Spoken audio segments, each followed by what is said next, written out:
Shalom, apa kabar umat Tuhan? Jumpa lagi dalam Apa Kata Firman. Roh Kudus menolong kita untuk berdoa.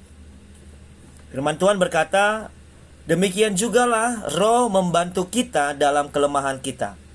Sebab kita tidak tahu bagaimana sebenarnya harus berdoa. Tetapi Roh sendiri berdoa untuk kita kepada Allah dengan keluhan-keluhan yang tidak terucapkan.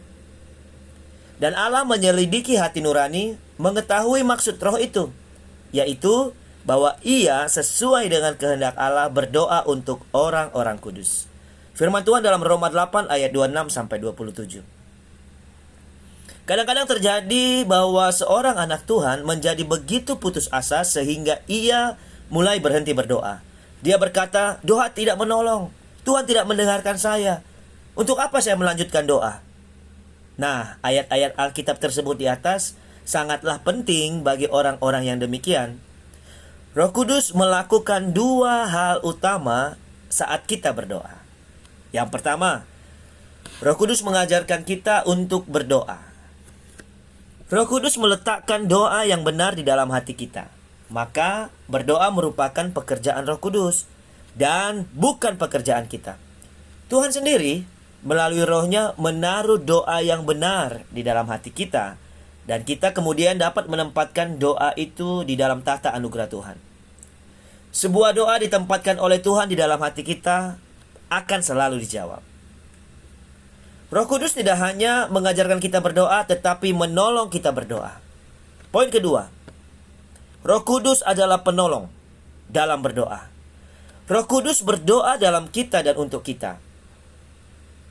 Kristus telah menyucikan kita dari segala dosa kita lewat pengorbanannya di atas kayu salib, sehingga Tuhan Yesus memberikan penghibur, yaitu Roh Kudus. Roh Kudus tidak hanya menghibur kita, namun ia juga memimpin, melindungi, mengajar, dan berbicara kepada kita. Roh Kudus tidak menggantikan doa-doa kita, namun ia mendukungnya.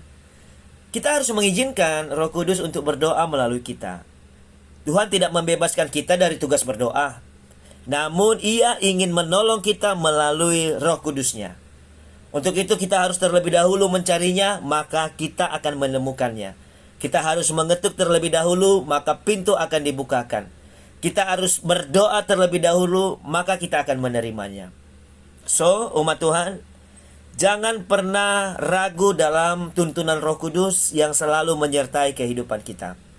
Dan saya percaya bahwa ketika Roh Kudus terus menyertai kehidupan kita, hari-hari yang kita lalui adalah hari-hari yang penuh dengan berkat, damai sejahtera, sukacita, dan kebenaran yang dikerjakan oleh Roh Kudus.